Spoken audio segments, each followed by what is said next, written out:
इथं उपेशन धरायला बसलोय. ते आमचा जो बाचा आहे तो बाचा निर्दोष आहे. त्याला न्याय भेटायला पाहिजे. निर्दोष आहे ते पोरग. त्याचा एवढा ऑपरेशन होऊन साने सध्या ती पोर सहा पोत्यांचा गुन्हा लावला त्या पोराला. ते पोरग तेवढं उचलन का? आम्हाला न्याय भेटायला पाहिजे. आम्ही त्यासाठी इथं उपेशन धरून बसलोय. खोटे केस आणि ही खोटे केस लावत्यात. पोलीस समाज आमच्यावर खोटे न्याय लावत्यात. आमच्यावर लय अत्याचारपणा चाललाय. आज भारत स्वातंत्र्य दिवस किती वर्ष झालं पण पारद्याला अजूनपर्यंत न्याय भेटला नाही. आणि पारद्यांवर अत्याचारपणा खूप होतोय. सगळ्या लोकांना न्याय भेटला पण आम्हा लोकांना न्याय भेटला नाही अजून. आणि पारद्या समाजाला चोर चोर करून मारत्यात. त्या पोरांच्या हाताने गुन्हा नसून सध्या गुन्हा करतात ही लोक. आमच्यावर आरोप लावतात की तुम्ही हे खोड्या करतात. एवढं बोलून मी माझं भाषण संपवते. आज पहिला दिवस पारधी समाजाच्या अमरण उपोषणाचा. पारधी समाज हा पूर्वीपासून चोर म्हणून घोषित केला होता. पण आता पारधी समाज सुधारलाय. पारधी समाजाची मुलं शाळेत जातात. आता स्वतंत्र त्यांचं जम्पिंग आहे की माऊस आहे. भिक्षा मागून खातात आणि जगतात. पण उडी येतील अमोल विनोद भोसले या पोलिसांनी नाहक अटक केली. त्याला पकडला गोव्यात. पोलिसांनी बनवडीत दाखवला आणि 7 पोती चोरीची लावली. जर डीपी चोरी 7 पोती लावत असा तुम्ही कायदेशीर आहात तर गोव्यात पकडलंय तर गोव्यात दाखवायचं. मग बनवडी बदनाम का करताय? आज त्याचं ऑपरेशन फार मोठं झालेलं आहे. तो तांब्याच्या तारा 7 पोती कसा उचलू शकतो?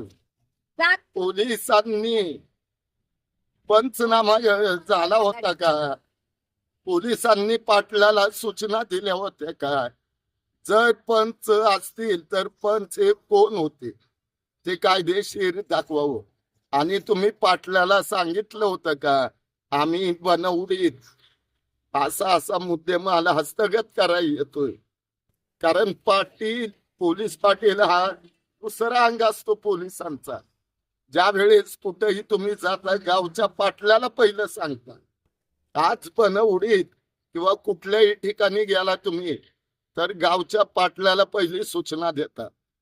जर बनवडीच्या पाटलाला तुम्ही सांगितलं असेल अमोल विनोद भोसलेच्या घरात मी 7 पोती हस्तगत करणार आहे तर मला ते कॉल रेकॉर्डिंग दाखवावं. मला ते टायमिंग दाखवावं. हा चोर सोडून संन्याशाला फाशी देऊ नका. चुका पोलिसांचे. पकडतायत गोव्यात दाखवतायत बनवडीत. जर तुम्ही बनवडीत दाखवलं 7 पोती तो त्याच्या घरात कसा ठेवू शकतो चोरीची? उलट पोलिसांची एक चुकी असते. पोलीस स्टेशनला अगोदरच पोती भरलेली असतात. दारूचे बॉक्स असतात. 1 तोळ सोनं त्याच्याऐवजी 50 तोळ दाखवतात. आज ही 7 पोती मी तर म्हणतोय अमोलच्या घरातनं तुम्ही हस्तगत केलेली नाही. तुमच्या पोलीस स्टेशनला अगोदरच्या चोरांची 30-7 पोती असतील आणि 30-7 पोती अगोदरच्या चोरांची या अमोल विनोद भोसलेच्या विनाकारण अंगलट घातली. तुम्ही कायद्याचा अपमान करताय आणि खरे ह्याच्यामध्ये गुन्हेगार पोलीस आहे. पोलिसांच्या ह्या 3 चुका कायदेशीर चौकशी व्हावी. SP साहेबांनी परत DYSP मॅडमनी ह्याचा पूर्णपणे तपास करावा. मला कालपासून पोलीस येतात, पत्र देतात उपोषण थांबवा म्हणून. पण माझी एकच इच्छा आहे, उपोषण कधी थांबेल? ज्या वेळेस 169 प्रमाणे अमोल हा निर्दोष आहे असं तुम्ही मला पत्र द्याल त्यावेळेस हे उपोषण थांबेल. त्यापेक्षा सातारपेक्षा आम्ही आझाद मैदानला 2 दिवसांनी जमलं तर तिथं मोठा कालवा होईल. सर्व पारधी समाज घेऊन मी मुंबईला जाईन आणि या आझाद मैदानला महासंचालकांच्या दारातच बसेन उपोषण. जय भीम जय महाराष्ट्र.